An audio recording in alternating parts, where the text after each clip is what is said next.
So I really wanted to do this just so I could try something really, really stupid. So let's see if it works. All right, After Effects, do your magic. Woo! Woo! Okay. Ow. What up, folks? We're over Quartzer. Yeah, you know what that means. We're done with Zi-O.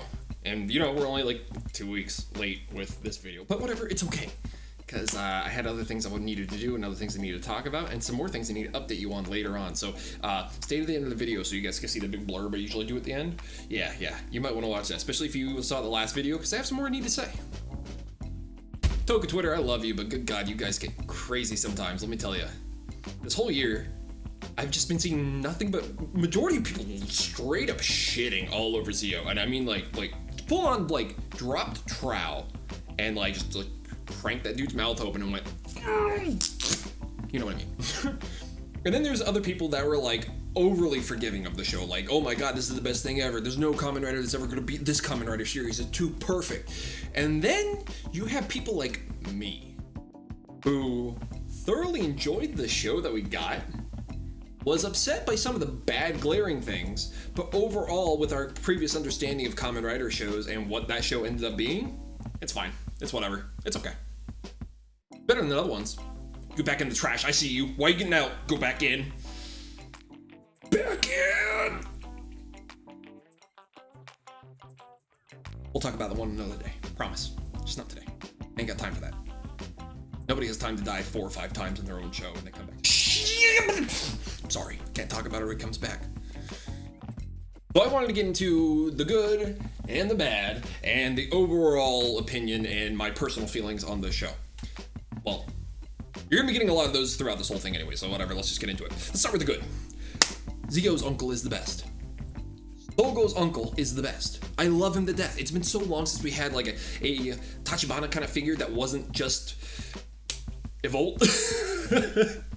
Or even remotely shady in some kind of way. Like, he was just genuinely just, you know, good uncle around. Like, he was a fun dude. I thoroughly enjoyed his actor. He showed up in a couple other things too, and he actually had a scene with the gentleman that plays Chase. So if you guys want to go looking around for that, go find that clip. It's really funny. Lots of Rider references. It's good.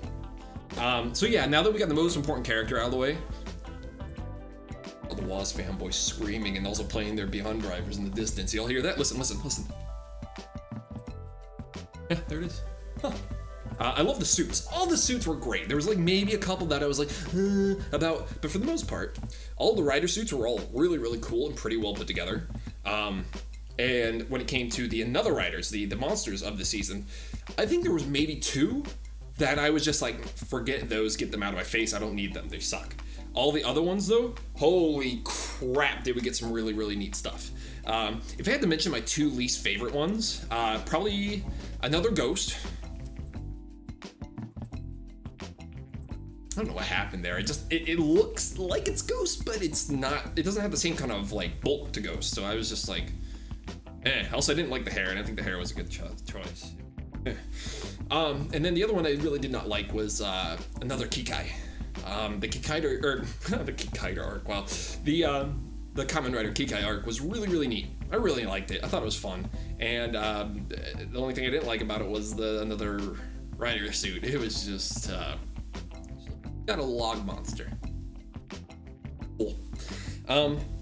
If there's one more, I'd have to put down kind of low. Some of y'all are gonna get really iffy or shitty with me with this one, but I really didn't like Another Decade. I think the suit was ugly. The eyepieces was really, really neat, but just like the rest of it was, they got like the biggest and bulkiest suit actor they could possibly get in there. I think it looked like the guy that played Oja. If you guys know what I mean. If you guys saw Rider Time, Ryuki, exactly what I mean. But seemed like a little bit too bulky, a little bit too much, and then just like multiple slashes through it, and just felt like a little bit of a mess. The other thing I really did not like was that skirt thing that he had. That skirt thing. So if there was any I was gonna say that I really just did not like, I'd say it was those first 2, and then the bottom of all the 20 Another Riders we got. Bummer. However, I will say majority of the other suits are all on par with each other, or just like unforgettably good. Like the Ryuki and Ryuga Another Rider suits, holy crap, those are really, really well done.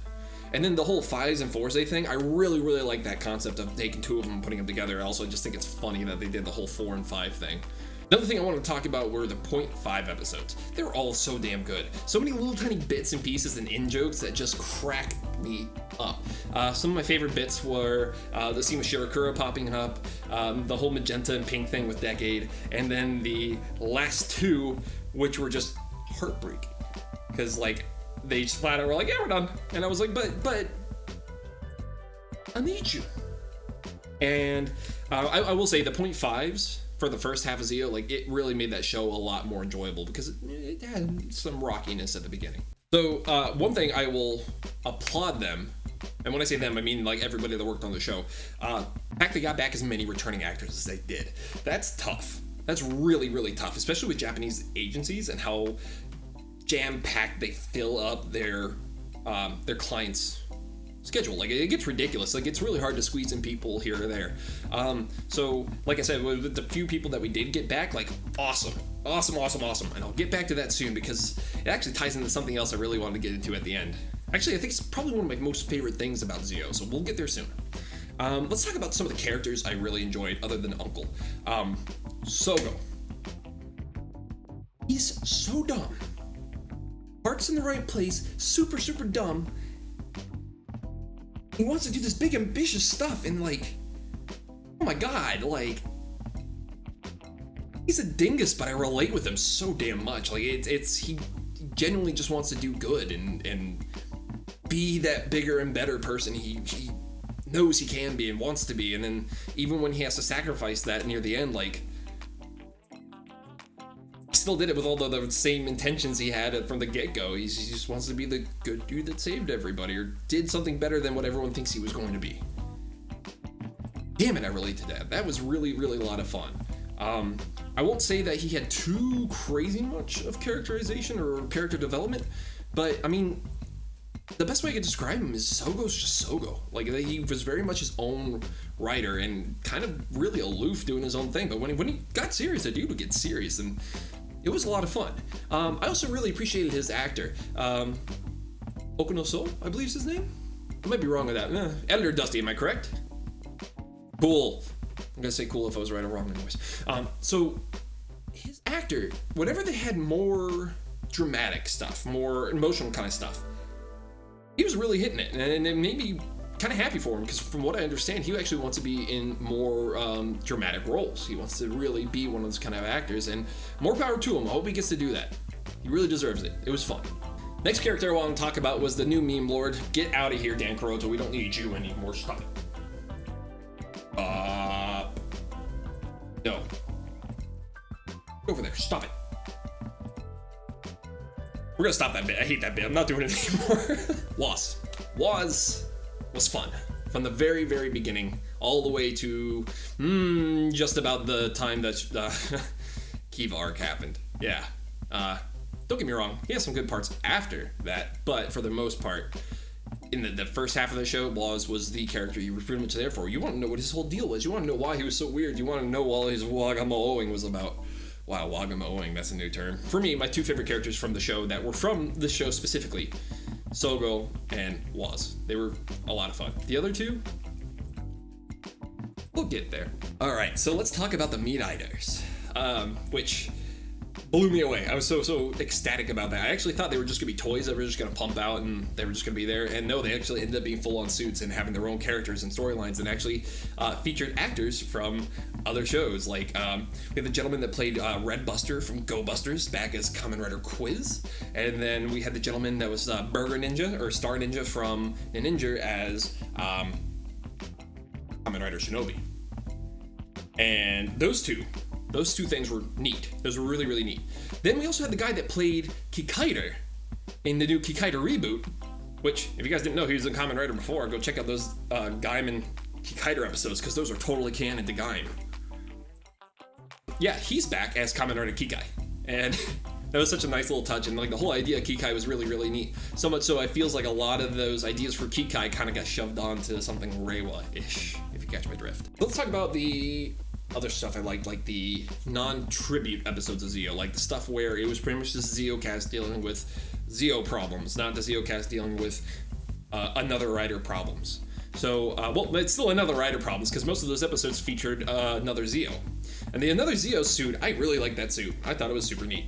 The Another Zi-O 2 suit, also pretty cool. I dig it as well, but it's pretty obvious it's just a Zi-O suit with some more stuff get bashed on. Most of the stuff with Another Zi-O was a lot of fun. The finale for Another Zi-O was a lot of fun to watch, but ultimately kind of just like really weird and felt super out of place. And like, I think as much as I appreciate the action and the locations from those arcs, I could live without them. That's just me though. So let's talk about the Rider Time stuff. The Rider Time stuff was great, and I was really hoping we would get more with like Quiz and Kikai, but I guess it didn't pan out that way, or they didn't plan for it like that. But the stuff with Kamen Rider Shinobi and then Rider Time Kamen Rider Ryuki was awesome. I loved them. I loved both of them. They're both really, really cool. So if you guys haven't seen them yet, go ahead and just skip ahead to this time code, I guess, hopefully. I don't know. Anyways, let's start with Shinobi. Shinobi had a lot of really fun ninja kind of stuff in there. It had a really, really fun premise, to the point where when all those episodes were coming out and being subbed, people wanted that show more so than Zi-O. And I'm halfway inclined to be like, yeah, I'm with you, just like a little bit. But on the other hand, though, we wouldn't have Shinobi if it wasn't for Zi-O stuff. Or maybe we would have Shinobi and it would have just been Shinobi and there would have been no anniversary thing this year. But why do that? We want toy money, right? Yeah. So let's talk about the Ryuki stuff. The Ryuki stuff was supposed to be a direct sequel to the original Kamen Rider Ryuki, which felt really out of place, and it feels really super disjointed and strange, but at the same time, with it being so strange and feeling so different from the original, it felt like I just walked right back into Ryuki. Shinji's still stupid, Ren's still doing his kind of thing, and then you still have Oja being large. Oh, and the other thing that was a lot of fun about those Ryuki Rider Time specials was they actually brought back an older suit from Kamen Rider Decade, which was Kamen Rider Abyss, the blue shark guy. He was never in the Ryuki show, so that was the first time that he was actually with all the other Ryuki Riders. Well, majority of the other Ryuki Riders, so. I'm just going to read it off of here because I wrote it so tiny I can't actually see it super well, so I'm just going to do it like this because I've tried to say it like 4 times now and I'm goofing left and right. Those Rider Time episodes were directed by Takayuki Shibasaki. I did it. Yay, I did it. Doesn't read people's names in Romaji. So, we're going to get into the final bits of my favorite stuff from Zi-O. So, like, these are like the last of the fun stuff before I start getting into the, hey, I'm gonna start knocking you down a little bit show. So this is my absolute favorite thing about Kamen Rider Zi-O. This is the thing that made this show, in my mind, a pretty decent show. And it's really selfish when I say it this way, but essentially, Zi-O gave me the last 20 episodes of Kamen Rider Decade, and I fucking loved it. For those who don't know, Decade was my first rider. I like Decade. I could still sit through that show with all its horrible, god-awful issues. Actually, that's another video I should do, talking about Decade and how rough it is, but why I think it's a great starter for Kamen Rider fans. Well, maybe not so much anymore, but yeah. Having Masahiro Inoue back for as long as we got him was a gift, and I'm so happy he came back and did all that for us. Tsukasa in the TV, his own show. Tsukasa and everything other than his own show is one of the coolest characters in the Rider verses. Yeah, we'll go with verses, sure. Seeing Tsukasa come back and being that more of a mentor role, and then also just kind of taking charge in some areas and just, you know, having the new belt, and then Dien shows up too, and then there's still them being all bickering with each other, and just like, oh my god, it feels like I've just got blasted back to when I first started watching Kamen Rider. It was really, really nice. It was wonderful. But with that brings me also one of the most painful things I have to say, and I hope it's not definite, but as it stands right now, that might be the last time we see Decade. It might be the last time we see Tsukasa, unless they do like some super stupid big anniversary thing. I don't know. Don't know. All I can say is, as we move into the Reiwa era, I really, really hope that they treat the Heisei riders a little bit better than they treated the Showa riders during the Heisei era. After the Showa riders showed up for like, you know, the first like, till like 2016, and then the last 3 years we haven't really much seen anything of them. Would have really liked to see the Showa guys.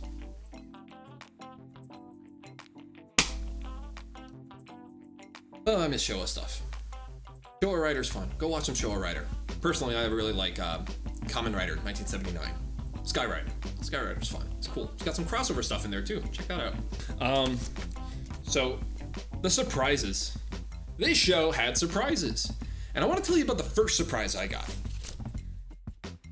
For those of you who don't know, last year when Zi-O was airing, the first episode, I just got to Japan 2 days earlier. So I had 2 days to chill and then wake up and watch Kamen Rider 9 o'clock in the morning and have a blast. Or I think it was 7 because I think they had the Switch that year. No, wait, no, that was Build. No, yeah. So yeah, it was about 9 a.m. I got to watch Zi-O live on a stupid big TV. Like, I couldn't believe how large that TV was in that house. Anyways, it was one of the most hyped up moments of my life. Like, I just couldn't believe, like, oh my god, I'm actually in the country watching the show as it's airing, and I'm understanding some of the stuff that's coming out of their mouths without subtitles. Whoa, it was a big moment for me. Made me really, really happy. So then I started hearing about how they were definitely going to be bringing back previous writer actors, and as soon as I saw the build crew, I was like, oh, this might be it. And then the episode after that, and then, yeah, you know, we started getting more and more of them coming up. So, the week rolls around where we know that Dan Kuroto is going to be around, and we're going to see Dan Kuroto come back and do his Dan Kuroto meme thing, and oh god, he's back. Stop! I hate this bit. No. So, Dan Kuroto was back, and I was really happy to see him. I really do enjoy all of his crazy mannerisms. He's one of the weirdest and most wildest and most complex characters in the Kamen Rider franchise. But I love seeing him whenever he shows up. But that wasn't the surprise for those episodes. Oh no. If you remember those episodes with Dan Kuroto, yeah, that was the O's tribute episodes, and Shu Watanabe popped up out of nowhere, returning as Eiji.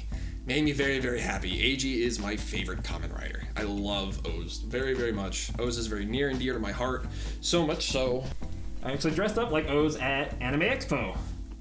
And when I was at Anime Expo, I was promoting the Kamen Rider survey for Bluefin, so hopefully we can get some Rider toys over here in the States without paying scalper fees. China.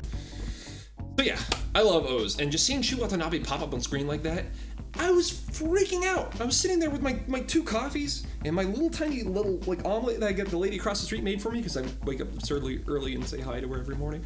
So she would bring over omelet. So I'm sitting there, I practically knocked over the omelet, knocked over one of my coffees, and I'm just like, it's Shu Watanabe, what the? And funnily enough, the guy I'm staying with in Japan, his name's Eiji as well. So like, he thought I was yelling and shouting for him. Good times. But yeah, that was the first big surprise for me, and that's the first thing that solidified in my mind, like, Zi-O might not be that bad, even with some of these weird, like, destroying the rider powers things. Okay, so who was up next for the surprises? One actor I definitely did not think we would get back was Gaku Sano. I thought he was just, like, you know, a little bit too big, doing too many other things because of how awesome Gaim ended up being and how great of an actor he was throughout that whole show. And nope, he just popped up out of nowhere, and then, hey, Kaito was there too. Cool. Really cool. Thank you. It made me really happy. It made my girlfriend very happy too. Katie, her first Kamen Rider was Gaim, and got a soft spot. She's got a soft spot for Gaim. Can't blame her. I got one for him too. Loved Gaim. These next ones are going to be a little bit more spoilery, so if you really don't want to hear any of this stuff, move ahead to this part where the bad stuff starts. Okay? So, in the Heisei Generations Forever movie, Takeru Sato came back. Takeru frickin' Sato. If you guys don't know who Takeru Sato is, well, you guys should know who he is. He was Kamen Rider Den-O, and he's also Rurouni Kenshin, and he's also the bad kid from Inuyashiki, which cool friggin' movie. Go check that out. The live action was really well done. Don't watch it if you don't like body horror kind of stuff, because there's some creepy stuff that goes on with their bodies. Anyways, so yeah, getting Takeru Sato to come back was great. The one thing I really didn't like about it was we didn't get Weenie Ryotaro just being like, oh hey, I'm here, hi, things have gotten better, I'm not as much of a weenie, how you doing, good to see you. But no, instead we got Urataro's doing his thing. And I know people love Urotaros very much. But I would rather see Ryotaro than Ryotaro possessed by Urotaros. Whatever, what are you gonna do? We got back Takeru Sato. Good enough for us. And from what I can understand, when the movie was airing in Japan, people were audibly gasping in the theater. If you don't know anything about movie theaters in Japan, people don't talk. They barely emote during it. I'm not trying to say that they don't emote at all. Like, I'm sure they still gasp and other stuff like that, but like, it had to be a really big deal for them, for the whole room to be like, wait, what? Next, for me, this is a personal one I really like, Yuki Sato. Yuki Sato is the gentleman that plays my best friend, Kagami, from Kamen Rider Kabuto. And he's Gatak, and I love Gatak because Gatak is the main character of Kamen Rider Kabuto. But now I lied, Because thanks to Zi-O, Kamen Rider Kabuto is the main character of Kamen Rider Kabuto. Yeah, you heard me right. Attack. Don't need him. Kabuto now. So much happier with that. Kagami's a lot more fun to deal with than Tendo. Like, I will sit with a million late season Kagamis, not early season Kagamis. Late season... Oh my god. Oh, I'm all over the place today. Seeing Kagami turn into Kabuto really made my day, and it feels like the most perfect button they could have ever given that character specifically. Seeing him get snuffed at the very beginning of Kabuto, to seeing him well past Kabuto and getting the thing he really deserved the whole time. Made my day. Made it. And the other thing that was really, really fun about that episode in particular, seeing Kagami come back, I was actually at the Ishinomori Manga Museum, and I picked up something neat. So quick intermission. This is from the Ishinomori Manga Museum. That on the back is Jetter Kaito. This is Jetter Kaito. Now I'm gonna bring this in really, really close because I would put the image up on screen, but I want you guys to see how cool this is. Oh, look, oh, who is that? Who's that right there? Who's that guy? Who's that guy? It's Kagami's actor. It's Yuki Sato. And whoa, hold on a second. Is that Mr. Kamen Rider himself? Oh my god, it's Seiji Takaiwa. What's up, dude? Yeah, so the Jetter Kaito movie. Jetter is played by both Yuki Sato and Seiji Takaiwa. There's a older Jetter and a newer Jetter. If you're ever in Ishinomaki, please go to the museum, watch this movie. You don't need a lot of Japanese to understand it, and oh my god, I got a lump in my throat. It was that good. Love that movie. Made me very happy to sit down and see it in person. Okay, moving right along to more people I was really, really happy with. We're gonna start just throwing out some names here because I don't know these actors' names and I was too lazy to actually look them up. Oh, Dawson, didn't you say you had the time to go do all this stuff? Yeah, I did. But, I'm lazy and Editor Dusty's lazy too. So, Kamen Rider Aqua and Kamen Rider Eternal coming back. That was really out of left field and made me really, really happy until a certain thing happened with Aqua that really upset me. But that's only because Aqua came from my favorite Kamen Rider movie ever. So just getting Aqua back at all was really, really, really neat. And it's also kind of interesting to know that it seems like he's from the same future that Gates' Good World came from. Who knows? The time travel in this show is a mess, and we'll get to that soon. So the next one that I thought was really surprising, and this is like super big spoiler, you've been warned, skip ahead like 30 seconds. Kamen Rider G? Wow, they brought back G. That's great. I hope Goro got a real kick out of seeing himself on screen again, even though he's probably not even asked to show up. The other thing that I thought was absolutely delicious, Kamen no Rida. If you guys don't know who Kamen no Rida is, stop right now, go watch a Kamen no Rida video. It's straight up a Kamen Rider parody, and it's such a good Kamen Rider parody that back in 2005, Toei actually bought the rights to Kamen no Rida, so they actually own all the Kamen no Rida stuff right now. And this actually really worked out in their favor this year. So I don't know if it's 2005 or 2015, something like that. All I know is that they got the rights to it, so they were able to use the character, and they brought back the actor that plays him, which, funnily enough, was also the dude that was the old guy in Inuyashiki. So Takeru Sato, wow, Takeru Sato and that gentleman that plays Kamen no Rida, they work together. Fun. I love how I just pieced that together now. Cool.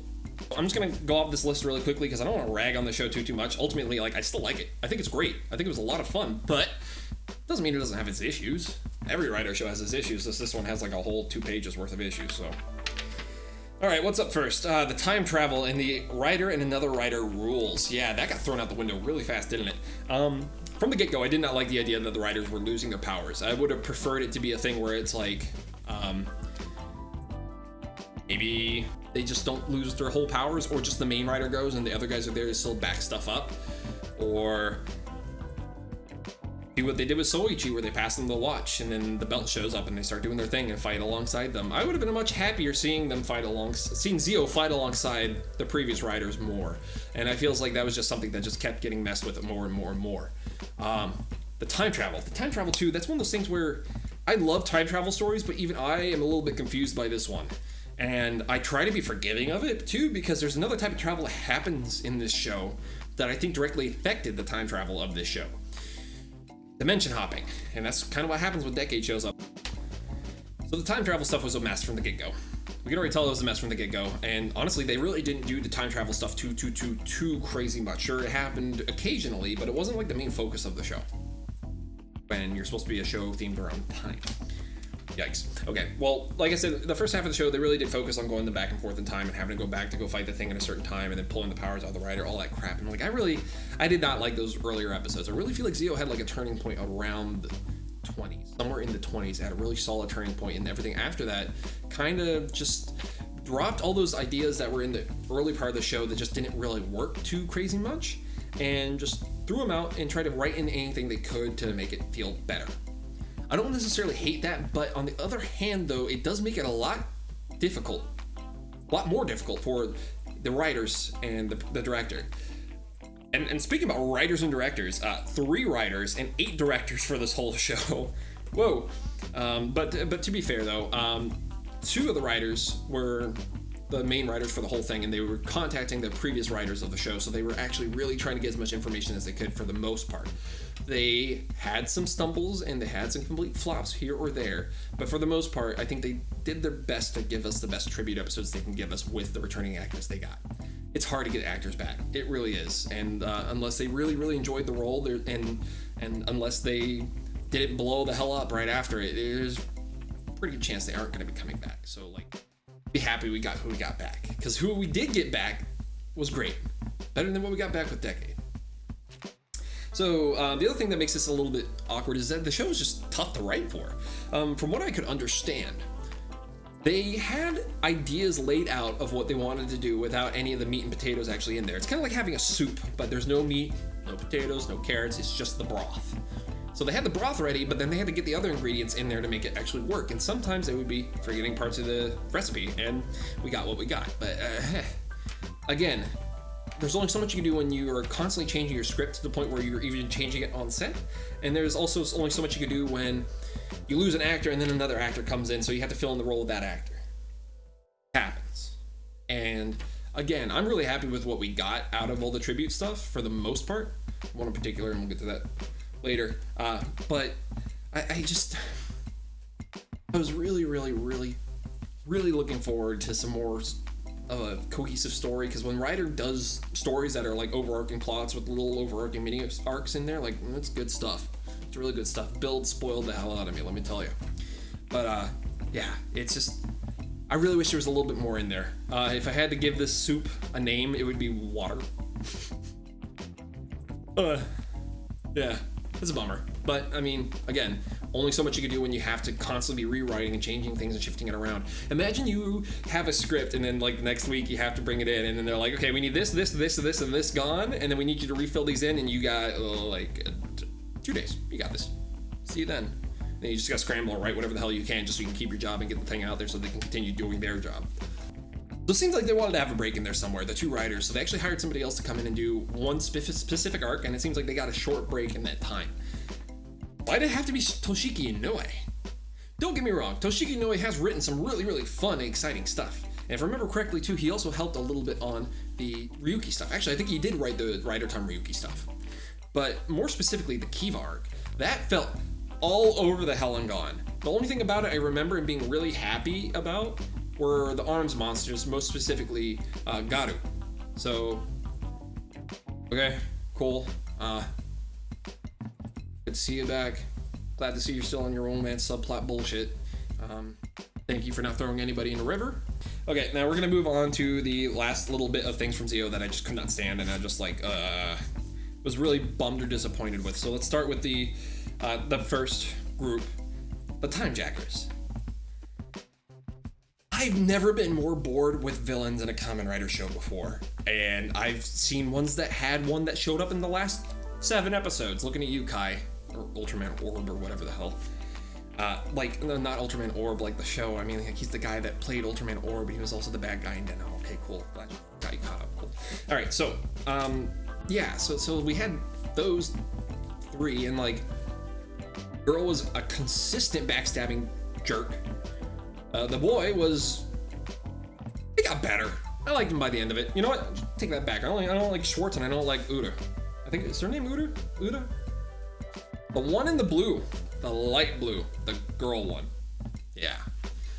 Her and Schwartz were both, God, did not like Schwartz. He had some really funny like pictures here or there at the beginning of the show and seemed like he was going to be more of a gag character by the end of it. And then somehow he ended up being the main villain of it, and that sucks, man. And he ended up being another decade? Like, no, man, no. I was really hoping another decade would actually have been Tsukasa. I actually would have thought that would have been a really fun twist around. But that's not what we got.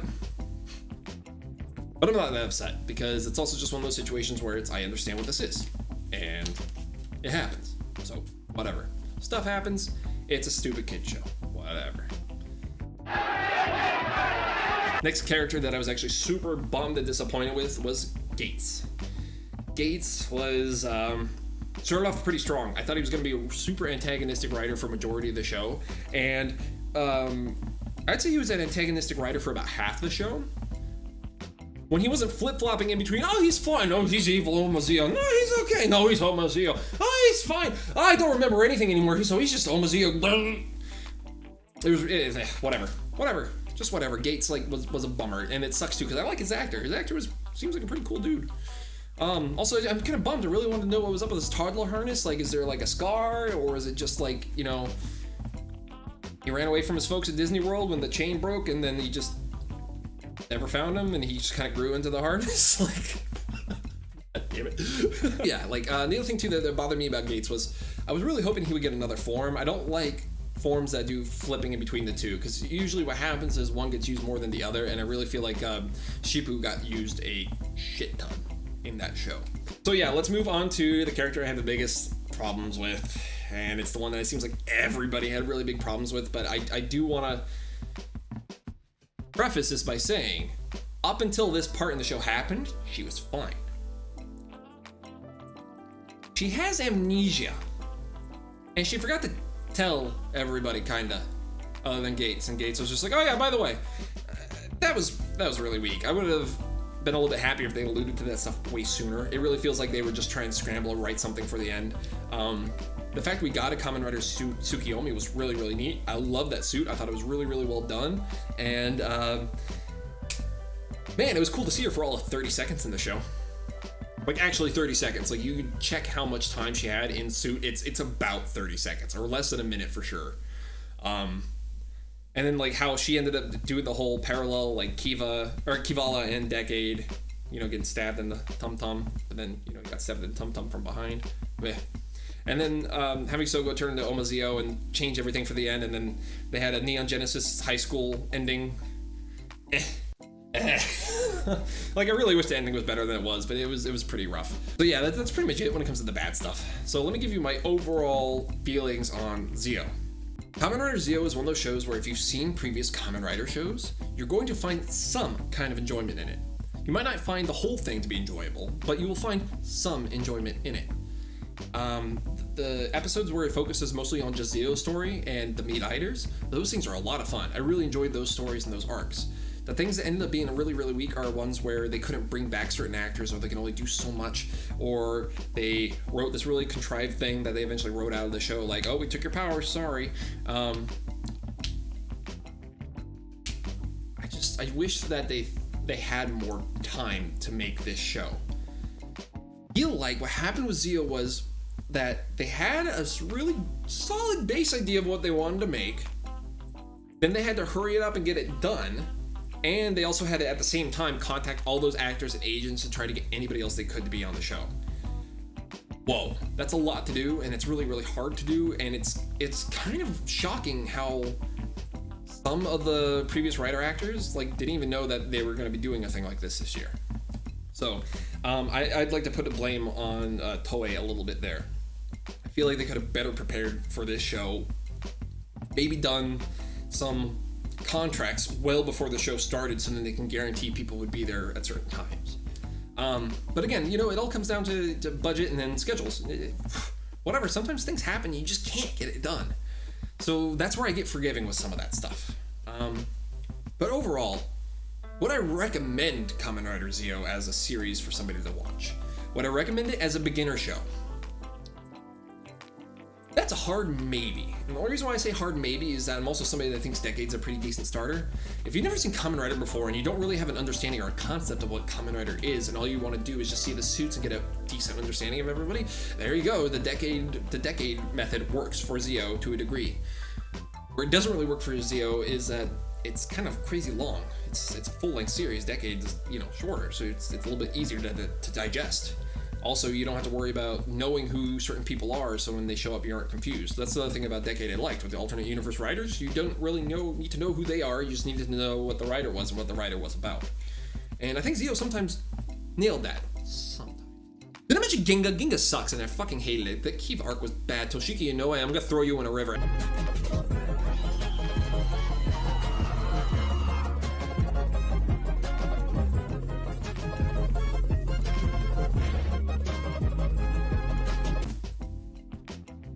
Yeah, okay, cool. I guys know how I feel about him sometimes. I know we have still like a few more things coming out of Zi-O. We have the crossover movie with 01, which apparently is happening. I didn't think it was happening, but it is. And then the V cinema for Gates, so we get to see what Gates' true final form looks like. I love spending money on a suit for one movie.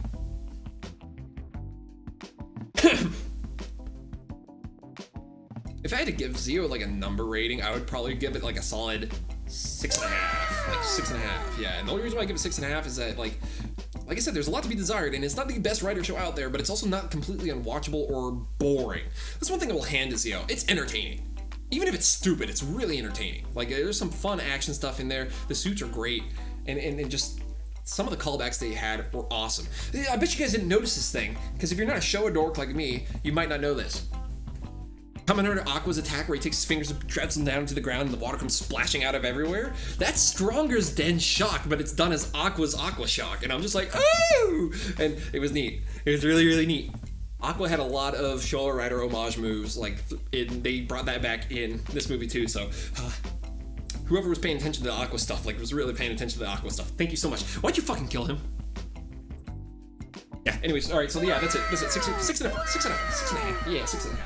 6.5 sounds pretty good for Kamen Rider Zi-O. Yeah, I think that pretty much covers everything. I'm gonna miss Zi-O. I'm gonna miss the Heisei era too, because that's where I started with Kamen Rider. Well, that's not necessarily where I started with Masked Rider. Okay, bye! Oh yeah, follow me on Twitter, @TheNextDecade. Check my pinned tweet too if you want to support my stuff. Oh, by the way, if you want to see videos early, $1 on Patreon. This one's going up early, but the 01 one will be up early on Patreon. Not this one, the 01 one. You only need $1. It's $1, man. Give me $1. Please, give me $1. I need about $3.50. To the one, to the one, to the one, to the one, to the one, to the one, to the one, to the one, to the one, to the one, to the one, to the one.